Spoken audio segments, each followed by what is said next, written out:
Hey guys, it's Brittney Welcome back to my channel, and today I'm going to be doing a labor and delivery story.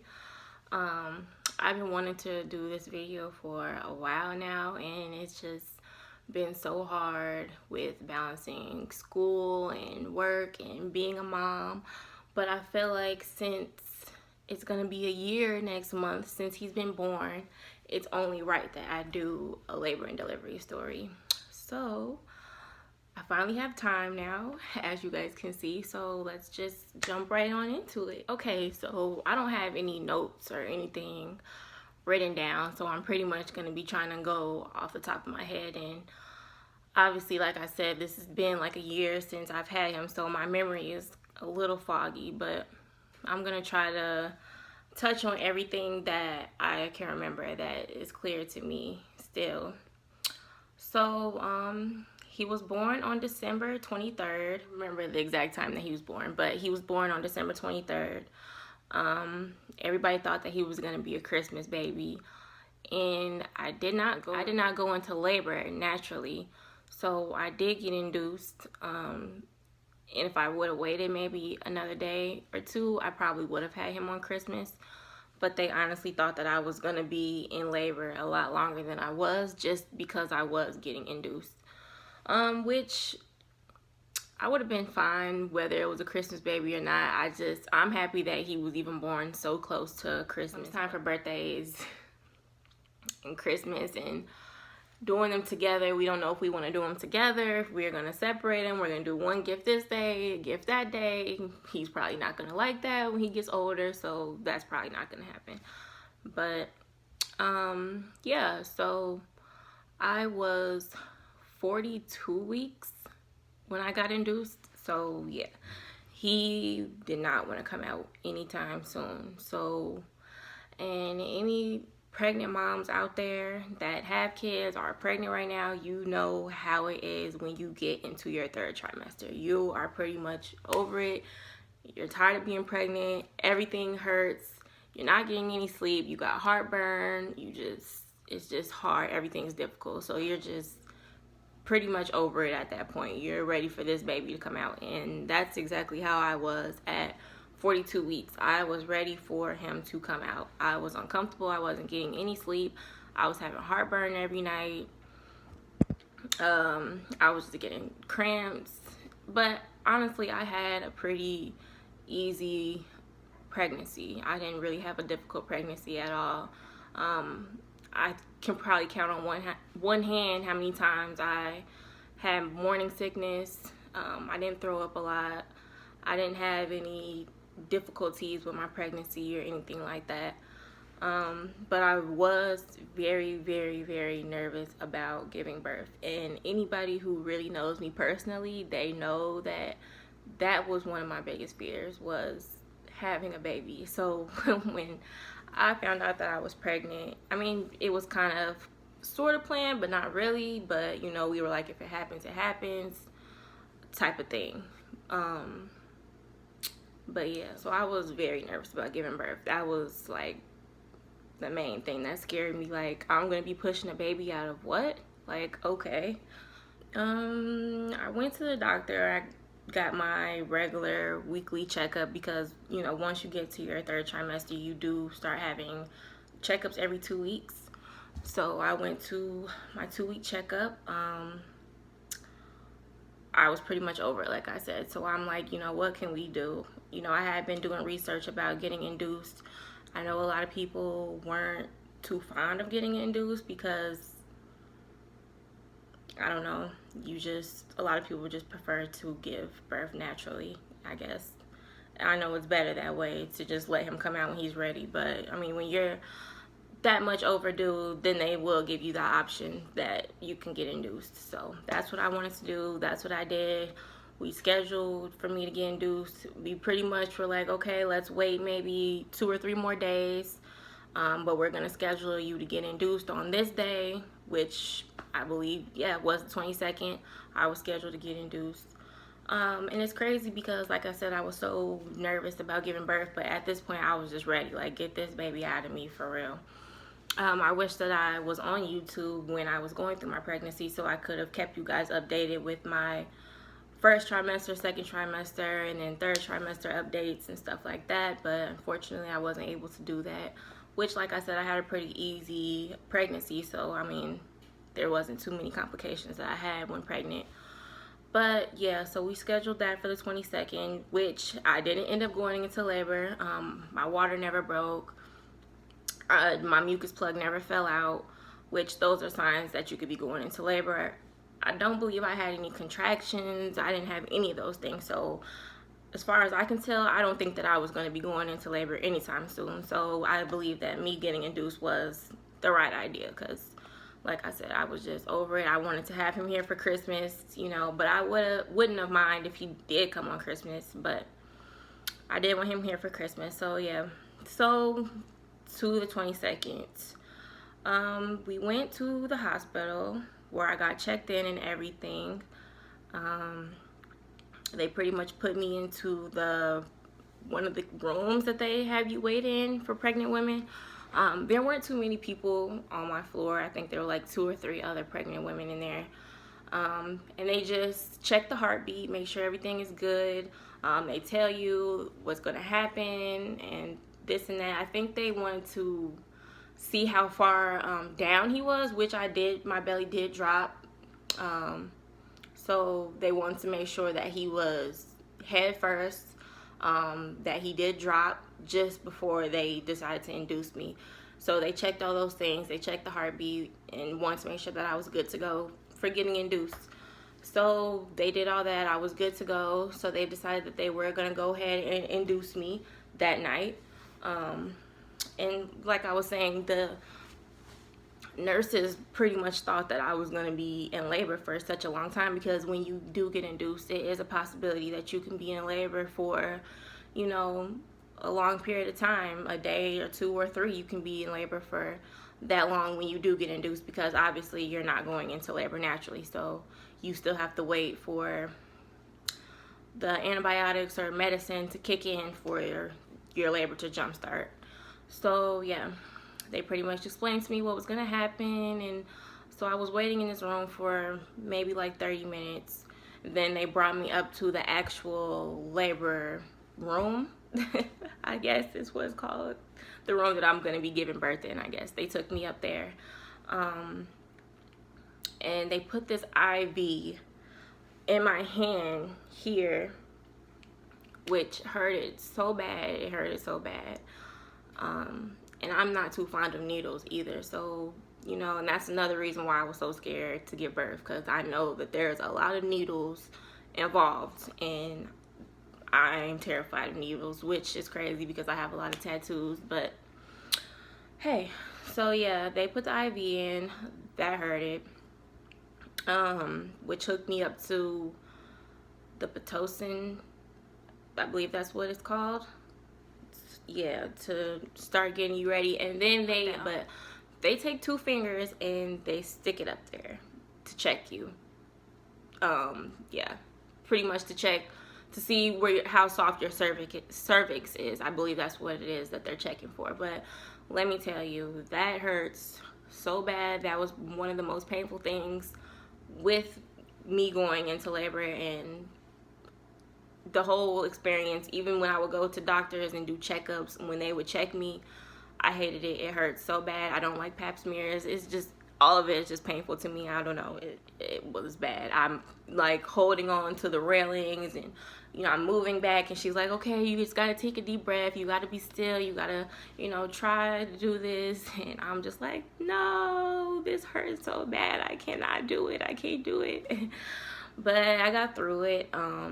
Think that my cervix was soft at all, but then, you know, like I said, they give you the medicine, and I think I started to feel contractions maybe like an hour and a half later, but they were light. They weren't anything bad at all, but I knew that the medicine was starting to work. They just felt like, you know, mild to like period type of cramps at this point. So that's like an hour and a half into me being on the medicine. Oh, and they also, I think, take some type of pill and stick it up there to make your cervix get softer, so that, you know, everything is ready for when it's time for him to come out. let's jump to like maybe 4 hours in. And with me, this is kind of rare. It doesn't happen to people often, but there is a thing called back contractions. And from what I've heard and what I've seen and what I've researched, back contractions are worse than, you know, the regular contractions that you have in your stomach. Like those are like probably 10 times worse. And unfortunately, I got back contractions. I wasn't getting contractions in my stomach, in my front. I was getting contractions in my back. So my back was pretty much killing me the whole time I was in labor until I got the epidural.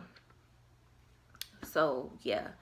And the sad thing is they will not give you an epidural until you reach a certain amount of centimeters dilated. And I was not dilating fast at all. I was dilating so slow. I don't know if it's because I got induced or what, but it was taking me a long time to dilate. So I was going on these contractions for at least 20 hours.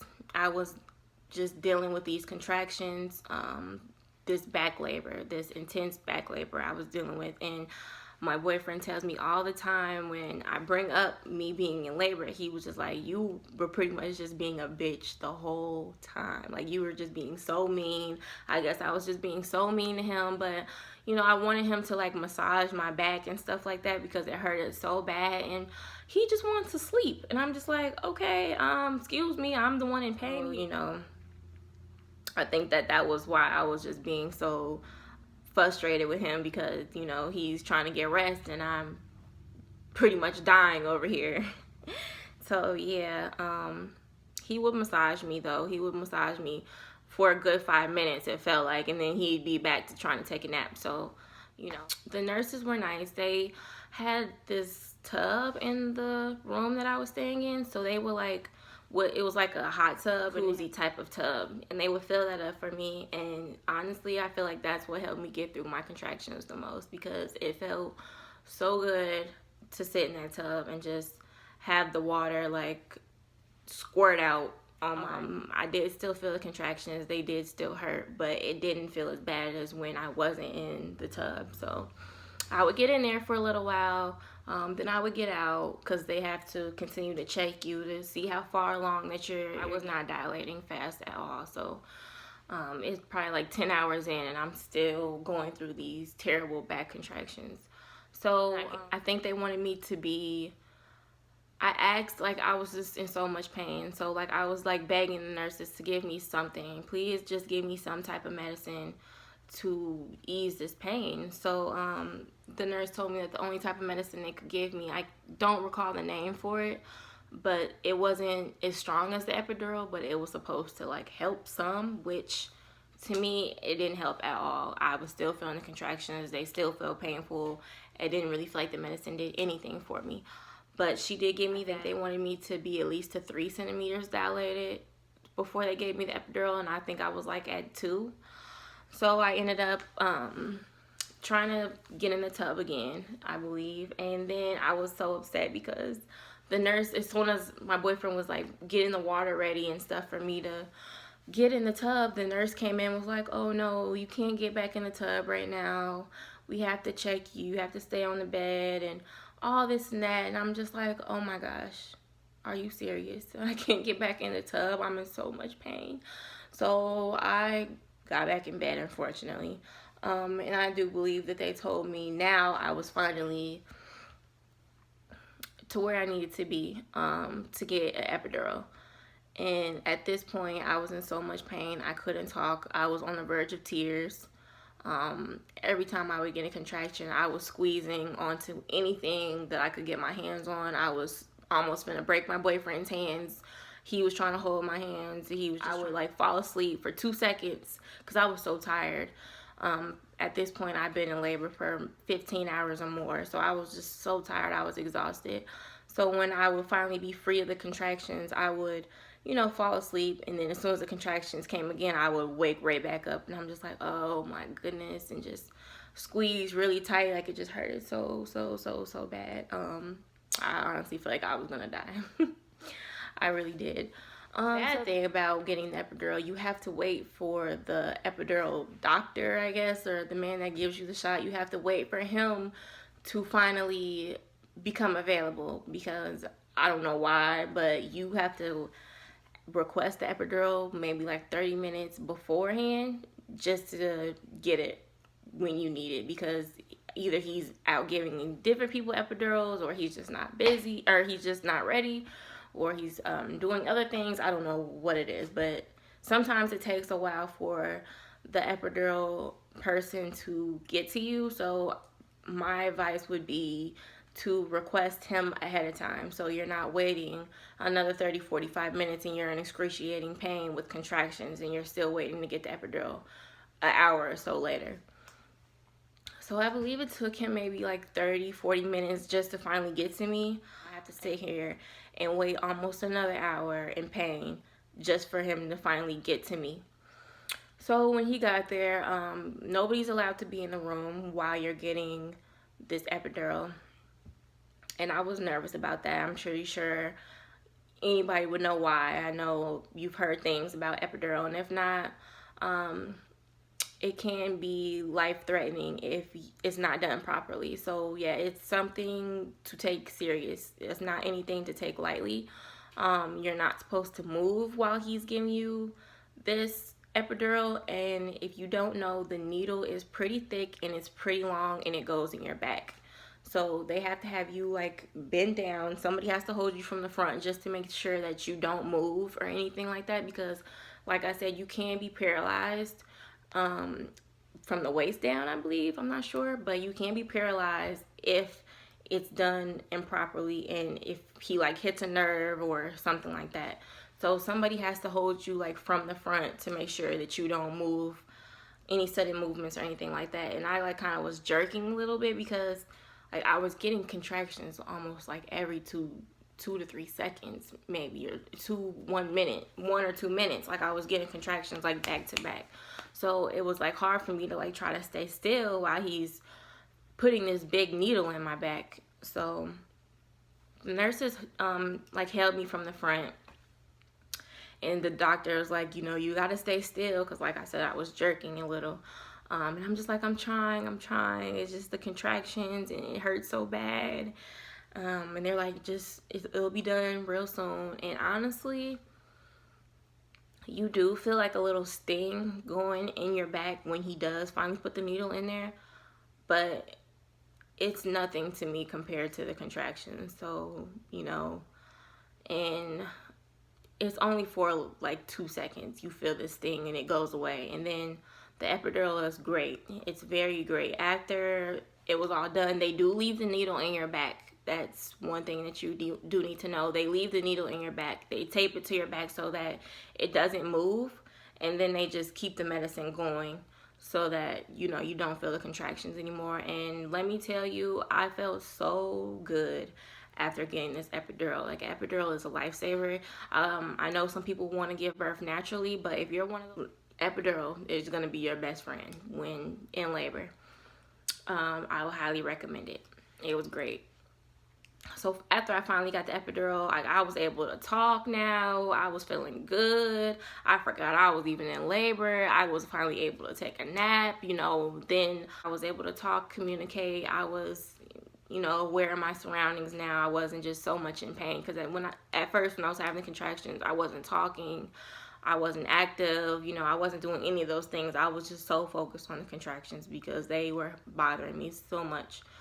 So yeah, you know, my boyfriend came back in and he was just like, wow, you know, you are a whole nother person now. You know, you're happy, you're up, you're watching TV, all type of stuff. And then I was talking to my mom on the phone, and I called her back after I got the epidural, and she could tell the difference, because when she called me the first time, I was on the verge of tears. You know, I was in so much pain. I could barely talk to her.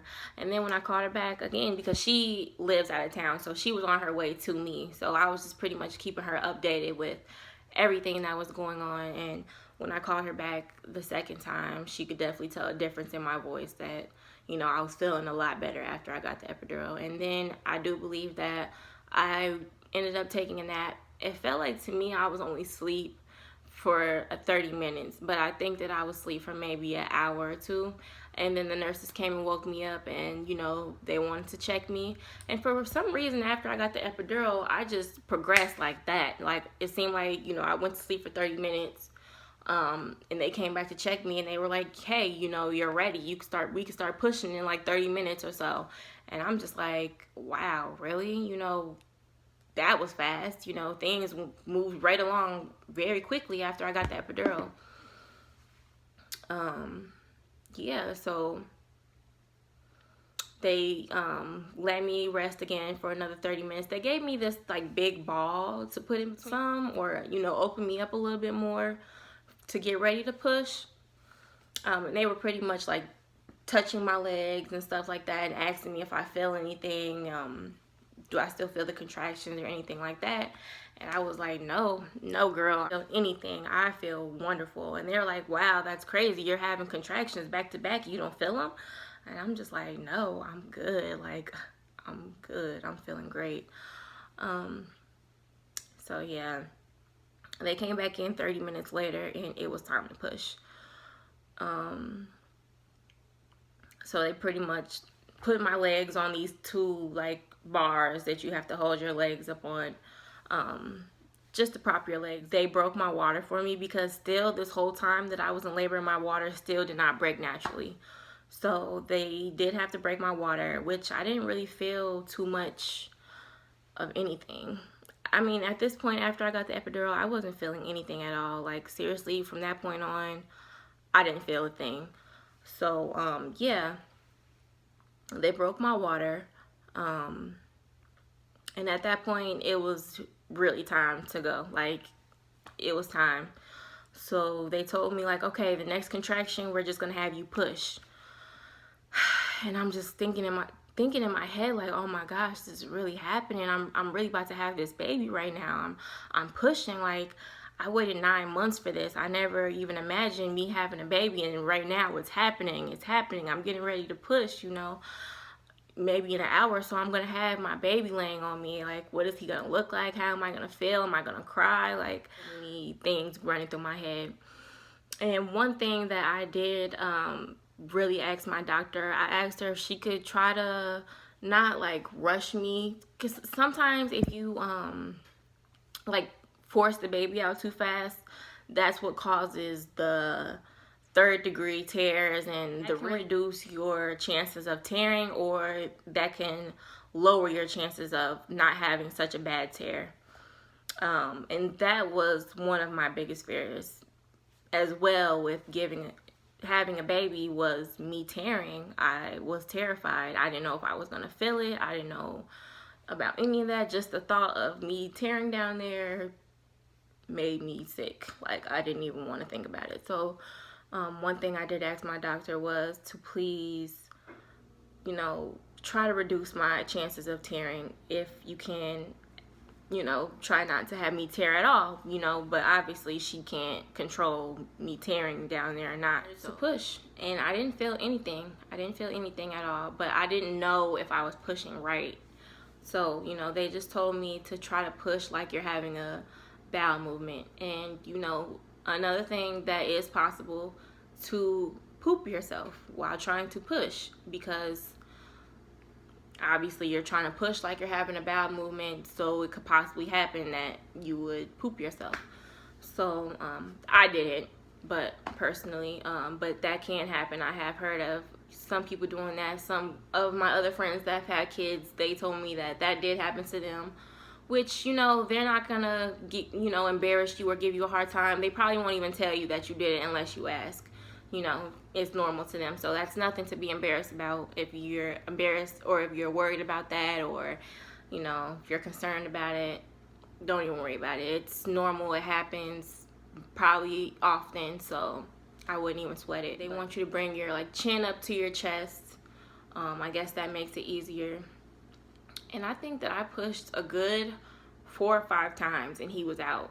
I was pushing for probably about 40-45 minutes, and he was there, which I was so happy about that. I'm glad that I was not pushing for a long time, because recovery, which I'll probably do a different video on recovery, that can make your recovery a lot harder, you know, if you pushed for a lot longer, you know, because your back will be hurting and stuff like that. But I'll get into that in a different video. But yeah, I was happy that I was not pushing for a long time. And it seemed like I only pushed for like 20 minutes and he was there. That's what it felt like to me. And I did not feel a thing. The epidural was still going strong. I did not feel him come out. I didn't feel the stitches. I did end up getting a 1st-degree tear. I think I only had to get 2 stitches though in 2 different places, which I was happy about that, but it still hurted like hell afterwards. So, but I was glad that I didn't end up with like a 4th-degree, 3rd-degree tear.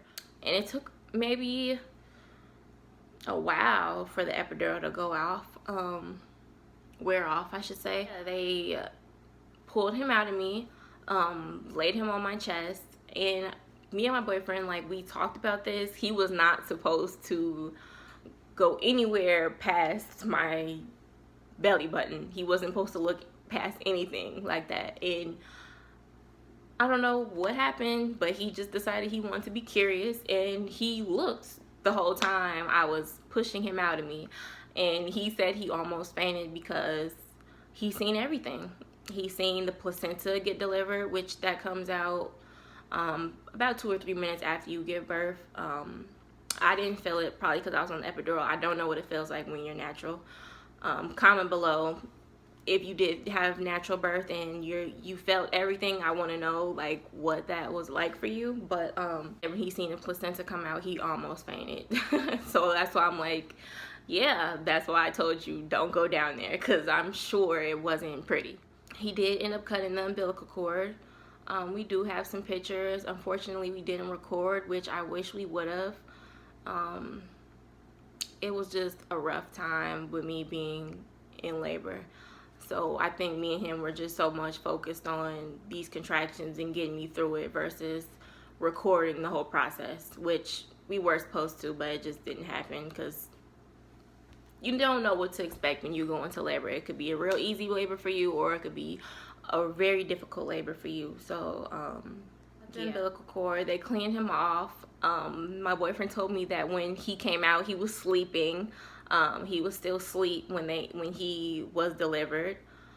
So they like shook him a little bit to see if everything was all right, and then that's when he finally started crying, because he's like, you know, who is this waking me up from my nap, you know? And he wakes up and he's in a totally different world. So I know he was probably confused, very confused. He was completely healthy. He was 7 pounds 8 ounces. I was pretty small throughout my pregnancy. I did start to get bigger towards the end, which is why I didn't really think that I was going to gain the weight that I did. But he ended up being bigger than what I thought he was going to be. I thought he was going to be 5 or 6 pounds, but he turned out to be almost 8 pounds. So yeah, he was 7 pounds 8 ounces. Completely healthy. He had all 10 fingers, all 10 toes. But I was just completely shocked when I seen him. Not in a bad way, but he just looked so much like his father that it shocked me, because you know how you try to imagine what your child is going to look like while he's in your stomach, and you think that he's going to be a certain way, and he came out, he was completely different than what I thought he was going to be. But I still love him. He's still the most handsomest baby to me. The one thing that I thought he was going to have all of my features. The only thing that I thought that he was going to have of his father's was his eyes. His father has green eyes, so I thought that he was going to have his eyes. And it turned out to be the exact opposite. He has all of his father's features, but he has my eyes and my head and my hair. And that's pretty much it. So yeah, I was completely shocked when I seen him. Everybody said that when they seen him, they're just like, wow, he looks so much like Jesse. It's crazy. And I'm just like, I know, right? I was not expecting this at all. You know, he was so light, and obviously I'm not light. So he was great. He latched on right away. I was very surprised with that. Girl wore off. I was in so much pain down there. It did not make any sense. But I will get into that in another video, probably when I do a recovery video on stuff that they don't tell you about recovery, pretty much, because I didn't know a thing about recovery. My naive self thought that, you know, once I give this baby, I'm good to go. You know, I'm back to me. I'm back to doing what I was doing. And no. That's definitely not the case, honey. So yeah, a lot of pain the next day once everything wore off. And we stayed, I think, for another night. And then that was Christmas. We were able to come home on Christmas, and he was able to meet everybody. Everybody was excited to meet him. I feel like that was great that we got to be released from the hospital on Christmas, because they weren't going to release us on Christmas. They really wanted me to stay another day. My boyfriend was not happy about that. He did not want to stay in the hospital another day because, you know, they weren't really treating him that well, I guess. But they were, you know, I don't know, more so only concerned about me treating him that well. So he really did not want to stay there another night. And I agree, you know, it's Christmas. Who doesn't want to be with their family on Christmas versus being in a hospital, eating hospital food for Christmas? No. So yeah, we did get to go home on Christmas. I was in pain, so it was kind of hard for me to enjoy that Christmas, but I was happy that we were home and he got to meet the family and the family got to meet him, and, you know, they were happy that we were home. Yeah, I believe that I covered pretty much everything that I can remember about my labor and delivery. It's unfortunate that I wasn't able to keep you guys updated throughout my whole pregnancy, but like I said, it wasn't really anything too crazy that happened to me throughout my 9 months of pregnancy. It was pretty easy. All my tests came back good and stuff like that. I just had the normal symptoms, heartburn, him kicking and stuff like that.